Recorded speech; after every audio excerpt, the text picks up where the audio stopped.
Anyway, the main event is here. Randy Orton's going to wrestle.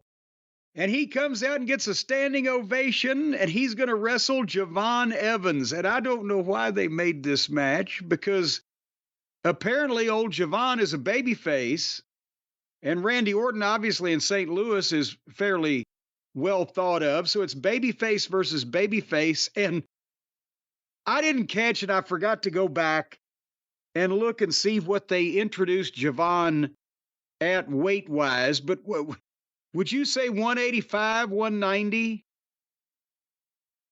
Maybe he's a tall fellow. Maybe let's put him at 200. Yeah, I was going to say he seemed a little tall. I would say 190, 195.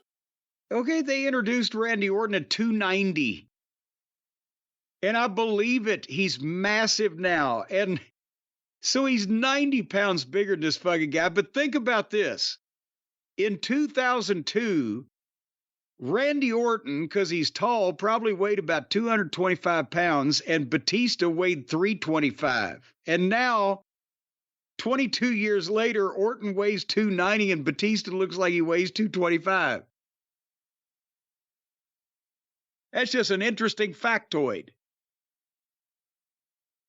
I can see you're blown away by this. It's really interesting when you think about what this is. This is Randy working with developmental on TV to give some guy experience, whatever this was. Did that happen to him on OVW TV? What happened to him? He missed the goddamn diamond, or the diamond cutter, or the Cody cutter, or whatever. I was going to say, did anyone come in and try and help him or elevate him on TV? But then again, no one was, he wasn't as sloppy as the guy in this match. Well, yeah, and yes, a bunch of, guys came in and worked with the various young fellows, but again, not on national television. So the one thing that Orton's so smart, remember I've talked about working to somebody's level.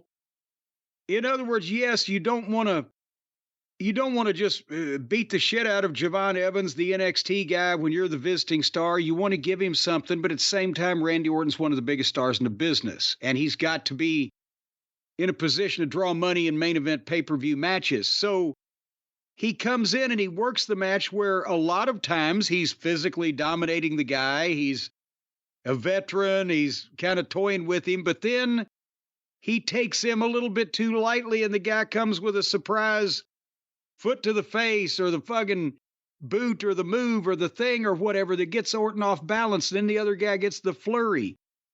But he's not just working with the guy like, this has to be a WrestleMania main event match. We got to go 30 minutes. It's got to take me everything I know and have learned in life to beat this fucking guy.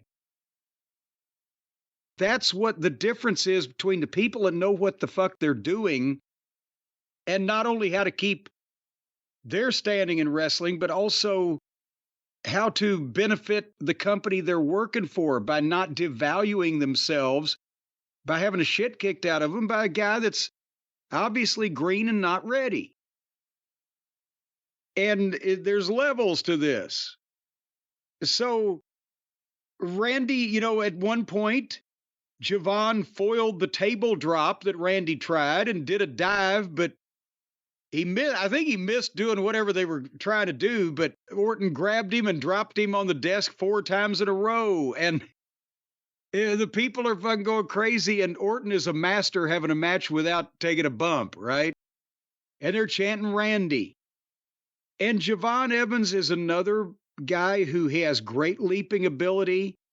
He hit the nice cross body. He's doing some super kicks and some, fancy jumping, but he can't take a regular turnbuckle when you shot him across the corner. Either that or he was thinking about the next move to the point where you could have had an egg taped to the turnbuckle. He wouldn't have broke it. It's that he needs more time yet.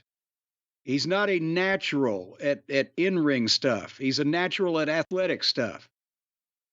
But anyway, so Orton milked the RKO, but Javon caught him with a super kick and did a springboard Cody cutter off the top rope that he flew 20 feet in the air and boom, and got a 2 count. And then went to flip off the top rope, and Orton was waiting for him. And in the mid-flip, Orton, with the finish, was going to be, he was going to catch him in the RKO. And as Orton went up, Evans came short and kept spinning, and they just fell next to each other. And I felt bad for the guy, right? Because he's like probably nervous, shaking like a dog shitting peach seeds anyway, being in there with Orton.